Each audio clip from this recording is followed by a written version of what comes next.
नमस्कार, बुलेटिन में आपका स्वागत है। मैं हूं आपके साथ जीनत सिद्दीकी। शुरुआत करते हैं खबरों की। बांदा पहुंचे हैं मुख्यमंत्री योगी आदित्यनाथ। बांदा में कोविड कंट्रोल रूम, विकास भवन वो जाएंगे। राजकीय मेडिकल कॉलेज में समीक्षा बैठक भी करेंगे सीएम योगी। बांदा के अधिकारी स्वास्थ्य महकमे के साथ वो समीक्षा करेंगे। मंडल के अधिकारियों के साथ भी वो वीडियो कॉन्फ्रेंसिंग के जरिए बातचीत करेंगे। अंकित शर्मा हमारे साथ, हमारे सहयोगी जुड़े हुए हैं। अंकित, ये पूरा कार्यक्रम बताइएगा। क्या आपको बता दें, झांसी बाद मुख्यमंत्री बांदा आ चुके हैं। 3:27 मिनट में मुख्यमंत्री हेलीकॉप्टर बांदा पुलिस में उतरा है और वहां से सीधे मुख्यमंत्री बड़ोकर ब्लॉक के गांव पड़ता बड़ोकर, वहां सीएसपी गए हैं और वहां पर ग्रामीणों से बात भी की है। और उसके बाद सीधे, अब से कहा जाए तो कुछ ही सेकंड बाद उत्तर प्रदेश मुख्यमंत्री योगी आदित्यनाथ यहाँ पहुंचने वाले मेडिकल कॉलेज, जहाँ पर जनपद और मंडल के तरफ से समीक्षा बैठक करेंगे। आपको मैं दिखाना चाहता हूँ कि सब पुलिस कर्मी यहाँ पर जो सुरक्षा कर्मी लगे सभी तैनात है। बाद उत्तर प्रदेश मुख्यमंत्री यहाँ पहुंच रहे हैं। कोविड कंट्रोल थोड़ी सी तकनीकी खराबी है, आपकी आवाज जो है स्पष्ट नहीं आ पा रही है। बहुत शुक्रिया आपका। तस्वीरें हम दिखा भी रहे थे लगातार और मुख्यमंत्री का कार्यक्रम भी हम बता रहे हैं। कोरोना को लेकर सीएम योगी आज शाम 7 बजे टीम 9 के साथ बैठक करेंगे, जिसमें वो टीम 9 से प्रदेश में कोरोना के मामलों का अपडेट लेंगे। इसके अलावा सीएम रात 8 बजे वैक्सीनेशन टास्क फोर्स की हाई लेवल मीटिंग भी करेंगे और जिसमें प्रदेश में 1 जून से सभी जिलों में शुरू होने वाले वैक्सीनेशन अभियान पर चर्चा करेंगे। 1 जून से प्रदेश के सभी जिलों में 18 से 44 साल के ऊपर के लोगों को टीका लगाया जाएगा।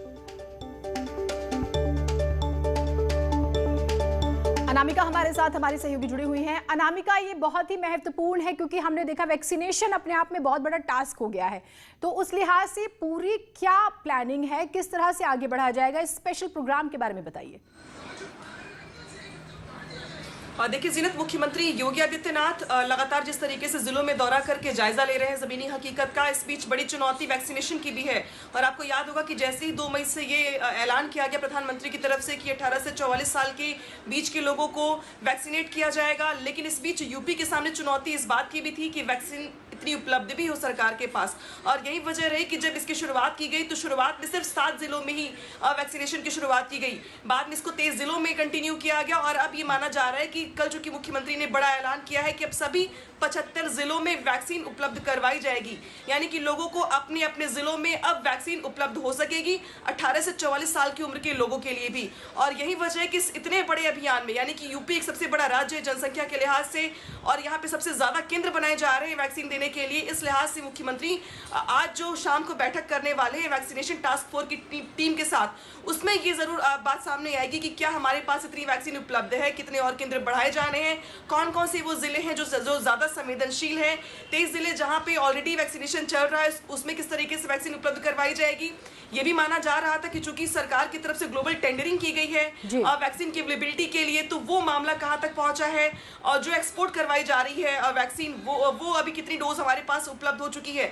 तो ये बहुत सारी बुलेट पॉइंट्स है कम से कम वैक्सीनेशन प्रोग्राम को लेकर, जिसको लेके मुख्यमंत्री आज इसकी बड़ी बैठक करने वाले हैं। चूंकि अगले हफ्ते से ही एक बड़ा प्रोग्राम चलेगा वैक्सीन को लेके, 1 जून से सभी जिलों में उपलब्ध होने वाला है वैक्सीन सभी के लिए।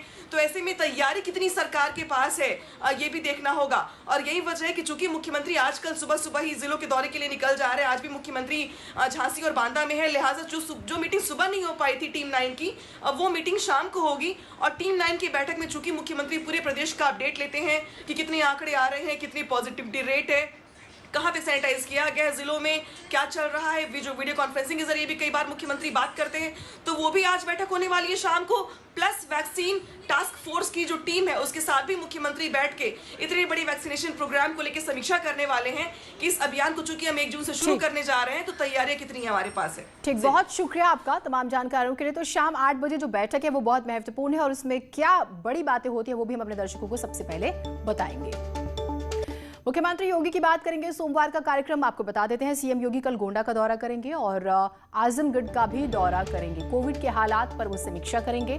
अधिकारियों के साथ समीक्षा बैठक है। सीएम योगी लगातार जिलों का दौरा कर रहे हैं और ग्राउंड की रिपोर्ट्स को खुद मॉनिटर भी कर रहे हैं।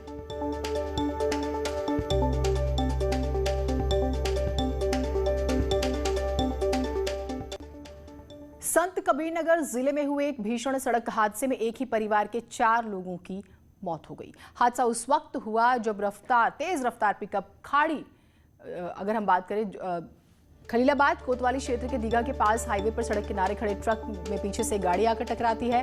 हादसे में पत्नी, सास और 2 बच्चों समेत 4 लोगों की जान चली गई। खबर पर पहुंची पुलिस ने शव को कब्जे में लेकर पोस्टमार्टम के लिए भेजा। ड्राइवर को इलाज के लिए अस्पताल में भर्ती कराया। घटना यह हुआ कि हमारे घराने में जो बड़ा भाई था वो गुजर गया था, तो उसको क्रियाक्रम दाह संस्कार में ये लोग पंजाब में रहते थे, वहाँ से आ रहे थे गांव की तरफ। अब आने के बाद यहाँ रास्ते में 5 बजे के आसपास में एक्सीडेंट हुआ है। कितने लोग सवार थे? 5 लोग थे, जिसमें वो बच गया है, 4 अंदर उसको खत्म हो गया।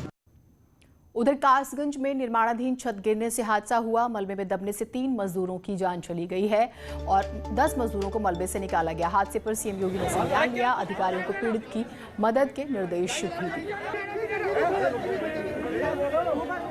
लैंडर में भाई गया था मेरा काम करने। क्या नाम था आपके भाई का? मुकेश। क्या हुआ था, क्या बता रहे थे? लैंडर गिर गया था। अच्छा, तो भाई कहाँ है अब आपका? अस्पताल में। घायल है? खत्म हो गया। खत्म हो गया? क्या कितने लोग वहाँ काम कर रहे थे? वहाँ पे कर रहे थे 15 लोग करीब। 15 लोग करीब काम कर रहे थे। अभी कासगंज कस्बे में एक निर्माणाधीन इमारत की छत गिर जाने के कारण जो है वहाँ पर पूरा मकान ही ढह गया है और उसमें अभी तक की जानकारी के अनुसार 3 लोग मृत हैं और 7 लोग घायल हैं। बाराबंकी में कोविड वैक्सीनेशन से बचने की कोशिश में कुछ लोग नदी में कूद गए। मामला रामनगर तहसील के सिसौद गांव का है, जहां स्वास्थ्य विभाग की टीम वैक्सीनेशन के लिए पहुंची थी। एक एसडीएम भी थे। टीम को देख ग्रामीण गांव से बाहर भागने निकले और इतना ही नहीं, उन्होंने टीकाकरण से बचने के लिए नदी में छलांग लगा दी। एसडीएम के काफी समझाने के बाद करीब 14 लोगों ने फिर टीका लगवाया।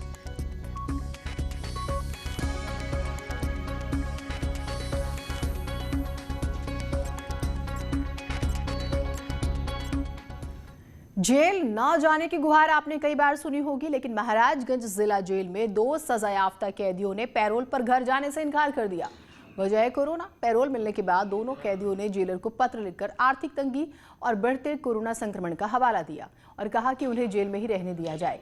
दोनों पिछले वर्ष भी पैरोल पर रिहा हुए थे। बताया जा रहा है कि तब कोई काम न मिलने की वजह से उन्हें कई बार भूखे रहना पड़ा था। फिलहाल जेलर ने दोनों की रिहाई रोक दी है।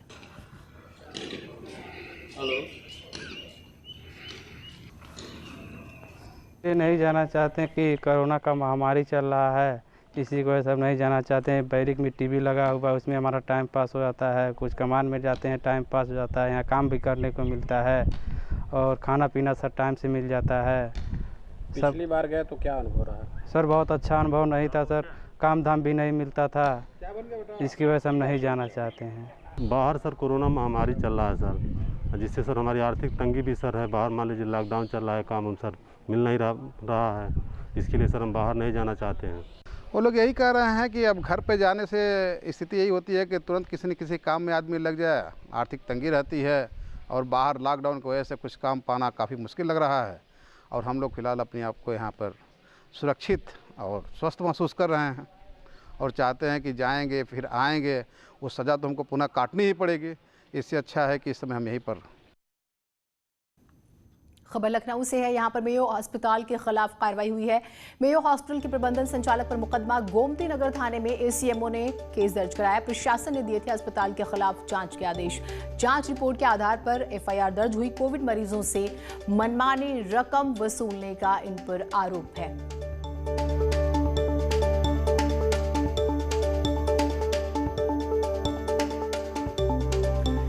तो आप देख रहे हैं कि इस कोरोना काल में अस्पतालों ने किस तरह से लूट मचाई और जिस चीज को लेकर मामले सामने आए हैं, प्रदेश सरकार ने उनके खिलाफ कार्रवाई के आदेश दिए हैं।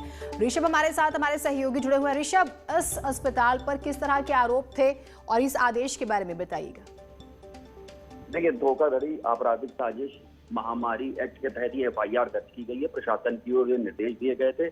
खुद मुख्यमंत्री योगी ने भी कहा था कि जहां भी ओवर प्राइसिंग की शिकायत आती वहां पर उसकी जांच करवाई जाए, फिर उसके बाद एफआईआर दर्ज किए जाएं। जिसके बाद जिलाधिकारी ने जो कमेटी बनाई हुई है लखनऊ में, उस सीएमओ की अध्यक्षता में उस कमेटी ने जांच की है और ओवर प्राइसिंग की शिकायत को पुष्टि हुई है, जिसके बाद सीएमओ खुद इसमें वादी बने और सीएमओ की तहरीर पर एफआईआर दर्ज हुई है मेयो हॉस्पिटल के प्रबंधक और संचालक के खिलाफ गंभीर धाराओं में। दिनक, ठीक, बहुत शुक्रिया आपका तमाम जानकारियों के लिए।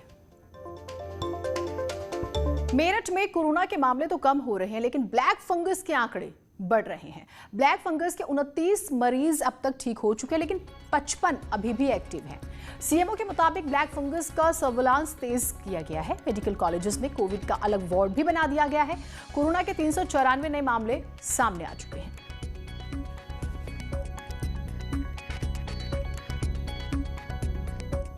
मेरठ में ब्लैक फंगस के अभी तक 93 पेशेंट्स चिन्हित किए गए हैं आज तक, जिसके अंदर 55 एक्टिव केसेस हैं आज की तारीख में, जिन लोगों को इलाज चल रहा है विभिन्न अस्पतालों में तथा मेडिकल कॉलेज के अंदर।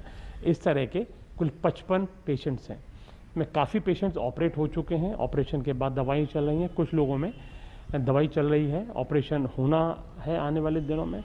लेकिन मैं जहां पूरा मैंने एसेस किया तो डेफिनेटली लोगों को आराम मिल रहा है, ब्लैक फंगस से लोगों को मुक्ति मिल रही है। सहारनपुर में पुलिस ने 2 शातिर चोरों को गिरफ्तार कर लिया है। इनके पास से लाखों रुपए के चोरी के मोबाइल और चार्जर भी मिले हैं। इनके पास से लाखों रुपए की नकदी भी मिली है। बदमाशों के पास से चोरी के 56 मोबाइल मिले हैं और पिछले दिनों 2 दुकानों में भी इन्होंने चोरी की है, ऐसा इन पर आरोप है।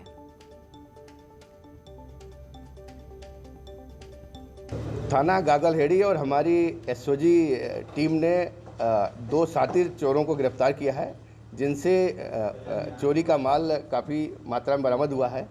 2 घटनाएं चोरी की अभी विगत महीनों में थाना गागलहेड़ी क्षेत्र में हुई थी, जिसमें एक मोबाइल शॉप में चोरी हुई थी।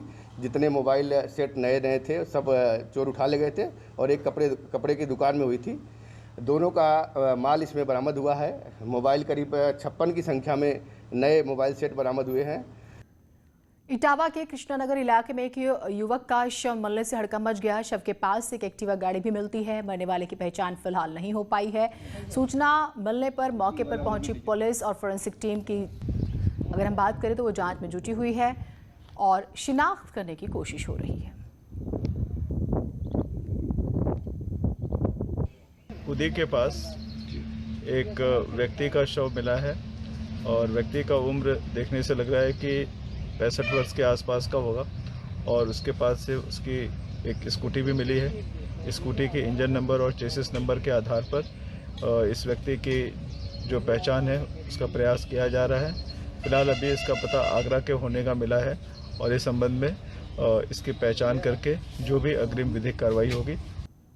उधर संभल के खिरकवारी गांव में मामूली विवाद के बाद 2 लोगों में झगड़ा बढ़ जाता है और एक ने दूसरे को गोली मार दी और उसकी जान ले ली। 4 लोगों के खिलाफ मामला दर्ज किया गया है और आरोपी की तलाश भी शुरू कर दी गई है।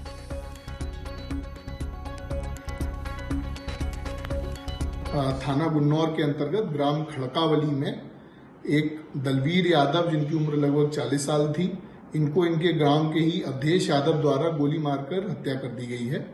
प्रारंभिक जांच में यह तथ्य सामने आया है कि इन दोनों पक्षों में सुबह खेत पर रास्ते से निकलने को लेकर गाली गलौज व हाथापाई हुई थी।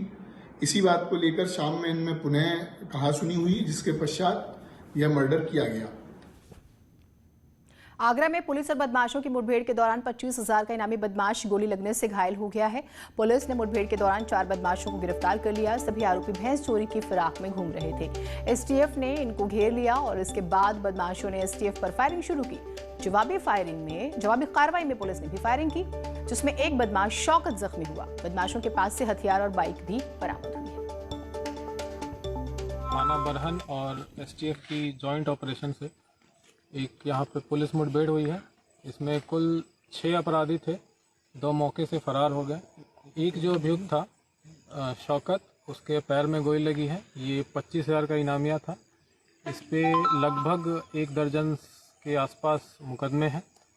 इनके पास से जो बरामदगी हुई है 2 तमंचे हैं, एक बाइक है, एक इको गाड़ी है। खबरें और रहेंगी, एक छोटा सा ब्रेक लेते हैं, कहीं मत जाइएगा।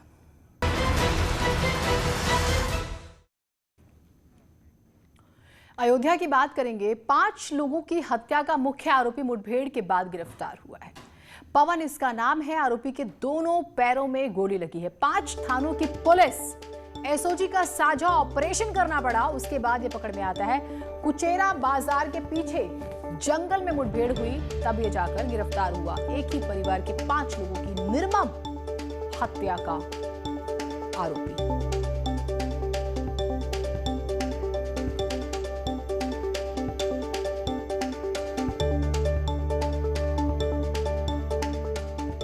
तो अयोध्या से बड़ी खबर आ रही है। 5 लोगों की हत्या का मुख्य आरोपी नाम पवन है इसका, जिसे गिरफ्तार किया गया है। बकायदा एक पूरा ऑपरेशन चलाना पड़ा, जिसके बाद ये गिरफ्तार हुआ है। दोनों पैरों में इसके गोली लगी है। 5 थानों की पुलिस एसओजी का पूरा एक साझा ऑपरेशन चलाया गया, उसके बाद इसकी गिरफ्तारी हुई है। दोनों पैरों में इसके गोली लगी है क्योंकि ये लगातार भागने की कोशिश कर रहा था। जब से ये खबर सामने आई थी 5 लोगों की बर्बरता से हत्या का मामला, और बड़ी बात अब यह है कि ये मुख्य आरोपी गिरफ्तार हो चुका है। इस साथ में ही एक ही घर में रहने वाले मृतक के बहनोई, बहन, भांजे और भांजे की पत्नी पे हत्या का आरोप लगाया गया। प्राप्त तहरीर पे तत्काल अभियोग पंजीकृत किया गया। अभियोग पंजीकरण के बाद पुलिस टीम इनकी गिरफ्तारी के टास्क में लग गई। 3 नामजद अभियुक्त, जिसमें मृतक के बहन, बहनोई और भांजे की पत्नी हैं, इन तीनों को गिरफ्तार कर लिया गया है। एक और छोटा सा ब्रेक ले रहे हैं, कहीं मत जाइएगा।